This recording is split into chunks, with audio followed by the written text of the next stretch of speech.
So yun mga kagre, magandang umaga. Dito tayo ngayon sa Magpit, sa Barangay Binay. So ngayon mga kagre, kung nakikita niyo, saging ang ating background. So kasama natin Sir Toto. Ayun, Sir, kumusta? Okay lang. Sir, ilang taon na kayong nagsasaging? Ilang taon na itong saging ninyo? Ay, kani mo baguhay pa rin mo. Pero sa pa so di lang ko ka-remember pero Pero tuloy-tuloy. Kuan pa ni, first bunga. First bunga pero tuloy-tuloy. So dito tayo ngayon mga kagre kasi nga tinitingnan natin kasi si Sir sabi niya ay ano pa bang kailangan. So wala namang masyado ng kailangan. So sa atin lang naman mga kagre, konti nating kaalaman, i-share natin and then kumukuha din tayo sa kanya ng kaalaman.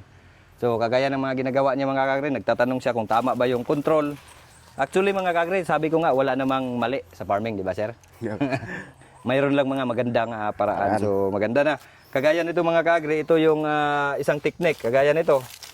Kasi si Sir, anong problema mo dito Sir? Putol ka ng putol No, dati. putol pero magtubo mo gyapon. Magtubo. So ang mangyayari kasi diyan, putol ka ng putol, makapitan ng sakit katagalan. So tama itong ginawa mo kasi ito ginagawa natin. Pero naputol lang yung ating... Naputol lang siya. Oh, so ganito. Talagang ganyan yan siya.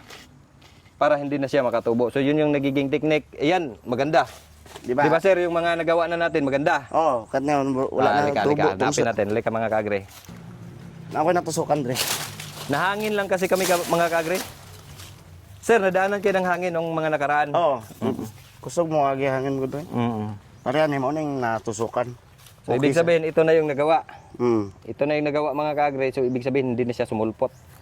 So nakatipid ka na sa trabaho.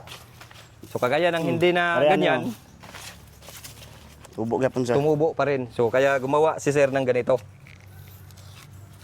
Malaking bagay.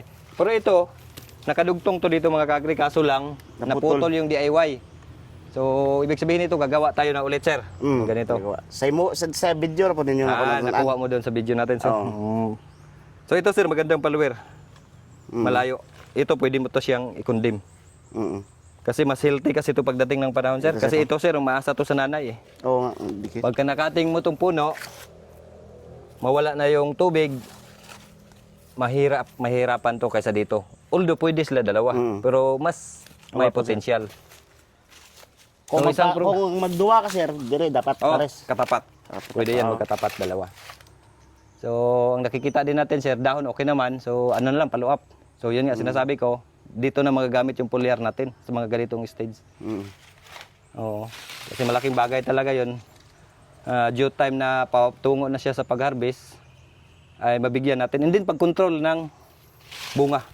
Titingnan din natin sitwasyon ng dahon, kung kaya ba niya.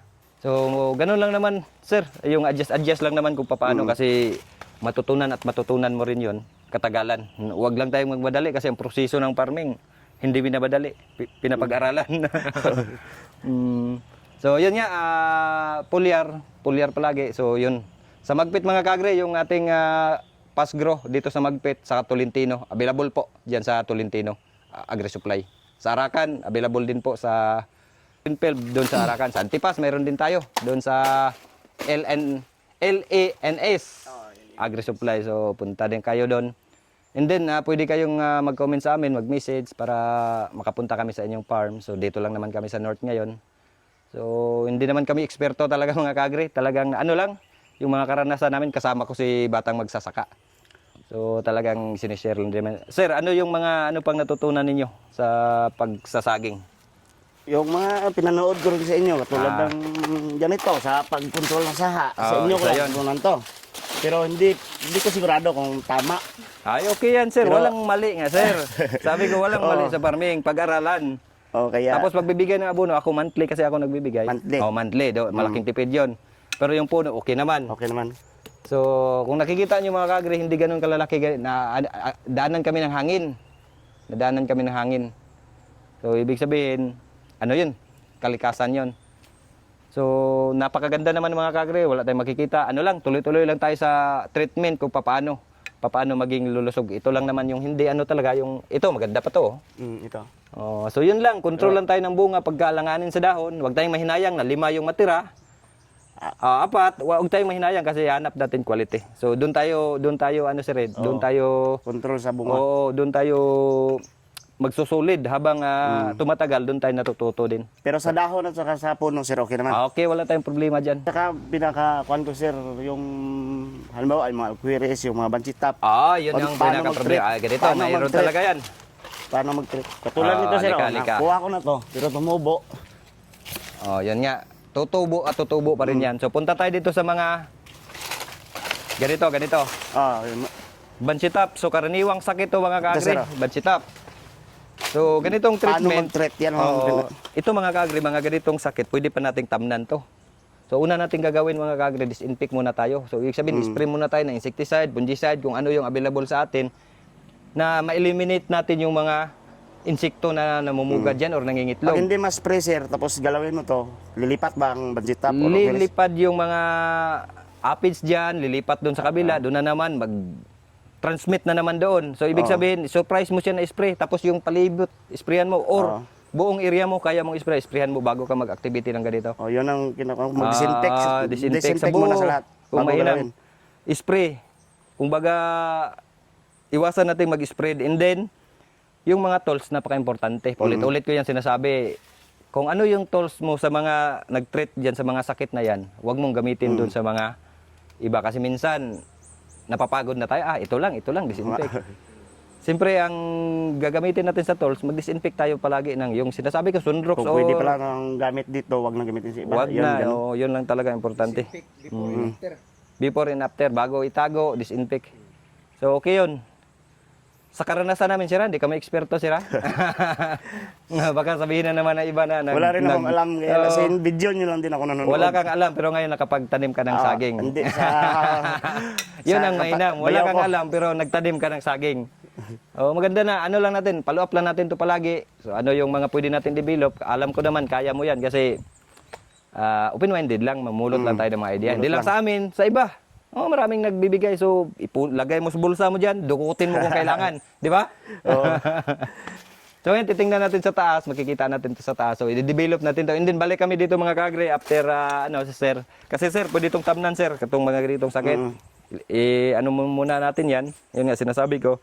And then, wag mo lang ibalik tanim dyan. Dito lang sa Diyan gilid. lang sa katabi. Tayo, pag nabalot na, hindi na tayo makapag-spray sa bunga. Sa dahon tayo, magme-maintain. Bali, gamitin namin yung pasgalo tapos pabalik yung ito ganda. Papakita improvement natin. na. Papakita natin. Papakita natin bago kayo mag-harvest, compare natin doon sa hindi video nyo ngayon. na panagamitan. Kasi makikita natin. Kasi nga, sinasabi ko sir, pagkatama lang yung ating application sa kahit man anong gamot, lahat naman ng pulyar ay maganda. Pero nasa application kasi yan, pag hindi akba yung application mo sa pangangailangan ng tanim, masasabi mo walang epekto to. Pero may ano kasi yan may application. Kailangan na kailangan yan kasi nga nag-fruit develop siya. So, ang pulyar kasi andun na lahat ng kailangan niya, direct doon sa dahon, hindi na idaan sa yuta. Ngayon, di tayo makapag-abono, anong makukuha niyang nutrients? Di ba wala? Kasi, So, kailangan natin ng pulyar. So, ang ating pulyar naman ay pwede siyang, compatible siya sa insecticide at saka fungicide kasi inorganic tayo.